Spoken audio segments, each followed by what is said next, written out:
capítulo 9. Ahora bien, aún el primer pacto tenía ordenanzas de culto y un santuario terrenal, porque el tabernáculo estaba dispuesto así. En la primera parte, llamada el lugar santo, estaban el candelabro, la mesa y los panes de la proposición. Tras el segundo velo estaba la parte del tabernáculo llamada el lugar santísimo, el cual tenía un incensario de oro y el arca del pacto cubierta de oro por todas partes, en la que estaba una urna de oro que contenía el maná, la vara de Aarón, que reverdeció, y las tablas del pacto, y sobre ella los querubines de gloria que cubrían el propiciatorio, de las cuales cosas no se puede ahora hablar en detalle. Y así dispuestas estas cosas en la primera parte del tabernáculo, entraban los sacerdotes continuamente para cumplir los oficios del culto.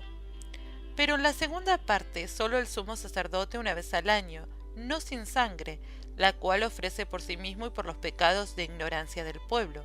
dando el Espíritu Santo a entender con esto que aún no se había manifestado el camino al lugar santísimo, entre tanto que la primera parte del tabernáculo estuviese en pie,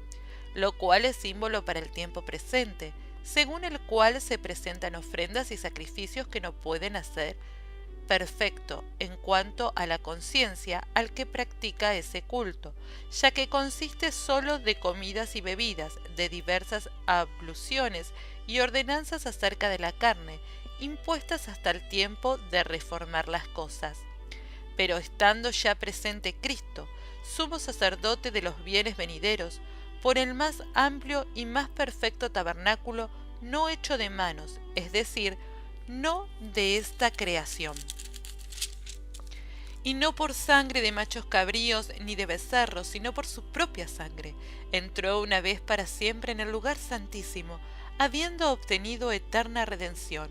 Porque si la sangre de los toros y de los machos cabríos, y las cenizas de la becerra, rociadas a los inmundos, santifican para la purificación de la carne, cuánto más la sangre de Cristo, el cual mediante el Espíritu eterno se ofreció a sí mismo sin mancha a Dios, limpiará vuestras conciencias de obras muertas para que sirváis al Dios vivo? Así que, por eso es mediador de un nuevo pacto, para que interviniendo muerte para la remisión de las transgresiones que había bajo el primer pacto, los llamados reciban la promesa de la herencia eterna. Porque donde hay testamento, es necesario que intervenga muerte del testador, porque el testamento con la muerte se confirma, pues no es válido entre tanto que el testador vive. De donde ni aun el primer pacto fue instituido sin sangre, porque habiendo anunciado Moisés todos los mandamientos de la ley a todo el pueblo, tomó la sangre de los becerros y de los machos cabríos con agua, lana, escarlata e hisopo, y roció el mismo libro y también a todo el pueblo, diciendo: Esta es la sangre del pacto que Dios os ha mandado. Y además de esto, roció también con la sangre el tabernáculo y todos los vasos del ministerio. Y casi todo es purificado según la ley con sangre, y sin derramamiento de sangre no se hace remisión.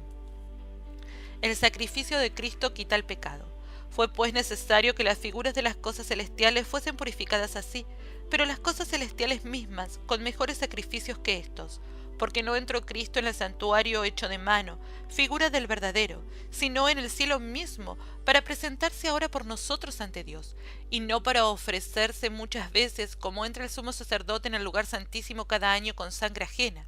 De otra manera le hubiera sido necesario padecer muchas veces desde el principio del mundo, pero ahora, en la consumación de los siglos, se presentó una vez para siempre por el sacrificio de sí mismo para quitar de en medio el pecado, y de la manera que está establecido para los hombres que mueran una sola vez, y después de esto el juicio. Así también Cristo fue ofrecido una sola vez para llevar los pecados de muchos, y aparecerá por segunda vez, sin relación con el pecado, para salvar a los que le esperan. No olvides dar me gusta y seguirnos en Facebook en www.facebook.com/tiempo de saber.